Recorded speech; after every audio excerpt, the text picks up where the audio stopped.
NMOPS मसाल है और सर की बोली गई एक एक शब्द से निकली हुई चिंगारी उसमें लगाने वाली आग है।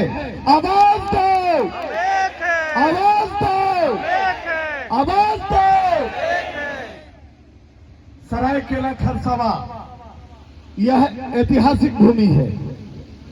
यह भूमि वो भूमि है जो झारखंड में क्रांति की मसाल, आंदोलनों की जननी है ये।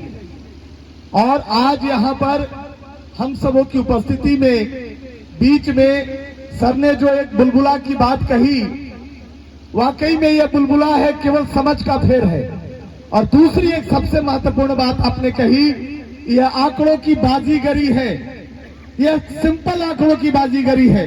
ठीक वैसे बिल्ली और बंदर के बीच की जो कहानी हम लोग सुनते थे कि मैं तुम्हें दूंगा, तुम थोड़ी सी इधर से बराबर करो, थोड़ी सी इधर से बराबर करो, और बिल्ली सबका सब चट कर गई और सॉरी बंदर, और बिल्लियों को कुछ नहीं मिला। तो आप अब तेल से संबोधित हैं और तेल की गर्मी, तेल की तासीर भारत सरकार तक पहुंचनी चाहिए, लेकिन ये क्रमबद्ध चलेगा। सर ने एक और बात कही, मैं उन्हीं के कई उद्घोषित कई शब्दों से ही बात को निकालकर आप तक रख रहा हूं। आपने कहा 2 राज्यों ने घोषणा किया है और रोड पर नहीं, संसद में घोषणा किया है। चुनाव के पहले नहीं, चुनाव और के पहले और बाद के मध्य में घोषणा किया है। लेकिन झारखंड सरकार, आंध्र प्रदेश की सरकार, दिल्ली की सरकार, उन्होंने हमारे मंच से आकर घोषणा किया है। और जब सदन में गए तो कहते हैं प्रस्ताव लिखा हुआ नहीं था मेरे पास, इसलिए मैंने आकलन नहीं किया। आपका प्रस्ताव पिछले 2 वर्षों से आपने आकलन नहीं किया है। कोरोना के क्रम में आपने स्वयं 29 नवंबर को कहा कि घबराइए नहीं, मुझे याद है अपना वादा। हम तो आपके वादे कहने का क्या, लिखित वादा आपने किया। आपने मैनिफेस्टो के सबसे प्रथम पृष्ठ के सबसे पहली बिंदु आपने दी थी, पुरानी पेंशन लागू करेंगे। कहां गया वो लिखा हुआ कागज आपके पटल पर क्यों नहीं था? आपके पटल पर वो कागज नहीं था तो आपके मानस में वो कागज क्यों नहीं था? आपने इतनी बड़ी बात इतने हल्के से कैसे कह दी? कैसे कह दिया कि प्रस्ताव अभी नहीं है? खुलेआम मंच से हमारे बीच आकर आपने कहा, लगातार कहा था, बनाओ सरकार, पाओ अधिकार। क्या कहा था उन्होंने? आवाज दीजिए, बनाओ सरकार, पाओ अधिकार, आवाज दो। यहां से केवल जिलाधिवेशन से जाकर शांत नहीं होना है, यह चेतना जगाने का वक्त है। बजट सत्र चालू है, अगर आप थोड़ा सा नरमी बरत दिया आप लोगों ने, यहां से पंचायत स्तर तक एक भी व्यक्ति, यहां जो एक व्यक्ति है वो एक एक संस्था और प्रखंड के जितने भी कर्मचारी हैं, जितने भी सरकारी संस्थाएं हैं, वहां तक यह मसाल हमारे सर ने अभी जलाया है जो शब्दों से, वहां तक पहुंचाना है। मैं सरायकेला खरसावां की धरती से बोकारो जिला संयोजक आपकी इस उद्बोधन की चिंगारी को लेकर जा रहा हूं। 27 मार्च को यह मसाल यहां से धधक कर वहां पर ज्वलित होगी और मैं आप तक उसका संदेश जरूर पहुंचाऊंगा सर, पूरे प्रतिष्ठा के साथ और पूरी उद्घोषणा के साथ। यह अब चिंगारी रुकने वाली नहीं है। मैं थोड़ी देर पहले समझ रहा था, सोच रहा था कि अपने साथियों से हमेशा हम बात करते हैं, रूबरू होते हैं, प्रांतीय स्तर की कई कार्यक्रमों में एक ही बात आती है, लड़ना है, लड़ना है। लेकिन आपने एक भरोसा दिलाया और इतनी एक छोटी सी शब्द से इतने बड़े एक ख्वाब को आपने खत्म किया है कि एनपीएस क्या है? बुलबुला है। बोलेंगे हम सभी, क्या है? और बुलबुला कितना देर ठहरेगा? एक कंपन चाहिए, बस एक कंपन चाहिए, और वो कंपन आवाज से बनेगी, हमारे पैरों के थिरकन से होगी, जब यह कदम इस अधिवेशन से निकलकर पंचायत के हर कार्यालय तक पहुंचेगा। जो साथी समझ रहे हैं कि अगर सबको पेंशन मिलेगा तो हमें भी मिलेगा, हमारा वो उद्देश्य है उनको भी याद कराना कि आप अगर ठहर कर देखोगे, आप अगर ठहर कर देखोगे तो मंजिल दूर चली जाएगी। ऐसा कहा गया है कि सड़क चलता है, जब आप कदम चलते हैं तो रास्ते भी चलते हैं, और जैसे ही आपकी कदम रुकती है मंजिल दूर होने लगती है। कदम रुकने नहीं देना है। एक गीत है, नदिया चले चले रे धारा, चंदा चले चले रे तारा, तुझको चलना होगा, तुझको चलना होगा। ये चीज ध्यान रखिए कि यही सरायकेला खरसवा है जहां पर सदस्यता का ग्राफ सबसे नीचे और सबसे अंतिम पायदान पर होता था। आज पूरे राज्य में बोकारो जो पिछले वर्ष पूरे राज्य में सबसे अधिक सदस्य बनाने वाला जिला था, आज उसको मात करके ऊपर पहुंचा हुआ है।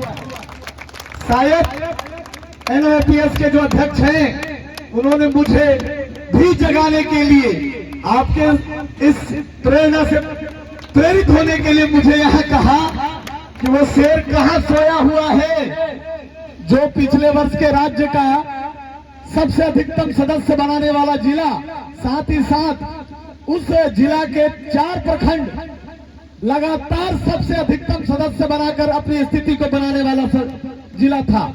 डीडीसी सर, आपका ये उद्बोधन मेरे अंदर ऊर्जा भरा है, और आपकी इस ऊर्जावान शब्दों से बोकारो एक मिसाल और मसाल बनेगा, जो चिंगारी हमेशा ऐतिहासिक रूप से याद रखी जाएगी। यह चिंगारी उस मसाल में सरायकेला खरसवा से आया है। टेक्निकली बातें हम सभी जानते हैं, भावनात्मक केवल इतना समझ लीजिए, आपके लिए कोई दूसरा नहीं लड़ेगा। एक कहानी से मैं अपनी बात को विराम दूंगा। सर का समय है, मेरी बातों को सुनने के लिए वो रुक गए हैं, तो मैं एक शब्द आपको कहता हूं, छोटी सी कहानी। एक बार एक गुरु ने अपने शिष्यों से कहा, काली रात में कहा कि आप एक लालटेन ले लो, इस लालटेन लेकर एक घड़ा लो और इस आश्रम से 2 किलोमीटर दूर घने जंगल से न बहने वाली नदी से जल भरकर लेकर आओ। जितने भी उनके शिष्य थे वो बारी बारी से निकले लालटेन लेकर बाहर, और देखा इतना घना कोहरा है, अंधेरा छाया हुआ है। याद रखिएगा, इस कहानी से डिनोट किसको किसको मैं करना चाहता हूं। इतना घना अंधेरा छाया हुआ है, और इस लालटेन से मात्र 2 कदम से ज्यादा कोई रोशनी नहीं है। कैसे जाएंगे जंगल में? 12 बजे रात में जाना था और 2 बजे गुरुजी को स्नान के लिए पानी लेकर उपलब्ध करानी थी। बारी बारी से सभी छात्र गए, लालटेन जाएगी, गुरुजी की डांट मिलेगी, कोई बात नहीं। उसमें से एक छात्र ने लालटेन उठाया, बाहर आए, और आने के बाद उसने भी यही महसूस किया, उस अंधेरा के विकराल स्वरूप को महसूस किया, और पाया कि अरे इस लालटेन से, इतनी छोटी सी चिंगारी से इतना बड़ा कठिन कार्य कैसे किया जा सकता है इस गुप्त अंधेरे में। उसकी भी हिम्मत हार रही थी, लेकिन उसने अपने गुरु के वचन को याद किया और यह कहा कि मेरी दृष्टि इतनी बड़ी नहीं है जितनी बड़ी उस गुरु की दृष्टि है। निश्चित रूप से इसके अंदर कुछ न कुछ छिपा हुआ होगा, मुझे केवल उनका आदेश का कार्य करना, आदेश पर। वो लालटेन उठाकर 2 कदम चला तो उसे 2 कदम ही रोशनी दिखाई दी। उस 2 कदम रोशनी पर जब पहुंचा तो फिर उसे 2 कदम रोशनी दिखाई दी। इस प्रकार वो कदम दर कदम बढ़ाता गया और पूरा रास्ता तय कर वापस चला आया और जल रखकर सो गया। अगले दिन सबने पूछा, आखिर तुमने ऐसा किया कैसे? उसने कहा, मेरी दृष्टि इतनी बड़ी नहीं है जितनी बड़ी दृष्टि मेरे गुरु की है। तो आज हमारे बीच हमारे सर ने भी जो दृष्टि दिखाई है, साथ ही साथ एनओपीएस जो रास्ता दिखला रहा है, हमारे राष्ट्रीय अध्यक्ष विजय कुमार बंधु जी ने जो रास्ता दिखाया है, इतना ध्यान रखना है बंधु कि अपनी दृष्टि छोटी है, अपने साथी कहते हैं उसको मिलेगा मुझे भी मिल जाएगा, अभी नहीं समझ पा रहे हैं कि दुविधा कितनी बड़ी है। जिस दिन अगर हेमंत सरकार ने घोषणा भी कर दिया तो अभी तक कि जिन्होंने 10 साल 11 साल एनपीएस में पैसा लगाया है, क्या समझते हैं आप वो पैसा 1 मिनट में वापस आ जाएगा क्या?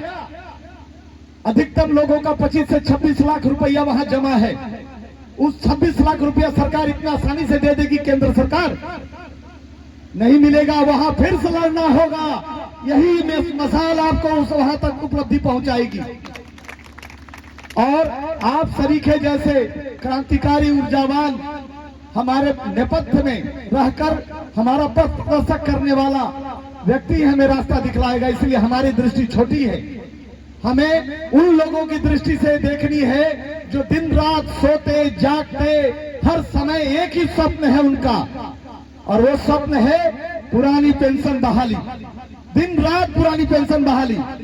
आज मैं जब यहाँ आने वाला था, सुबह में 4 बजे हमारे अध्यक्ष फोन करते हैं, विक्रांत सिंह ने फोन कर रहे हैं, सीधे नहीं पूछ रहे हैं कि जा रहे हैं कि नहीं जा रहे हैं, ये नहीं पूछ रहे हैं सर।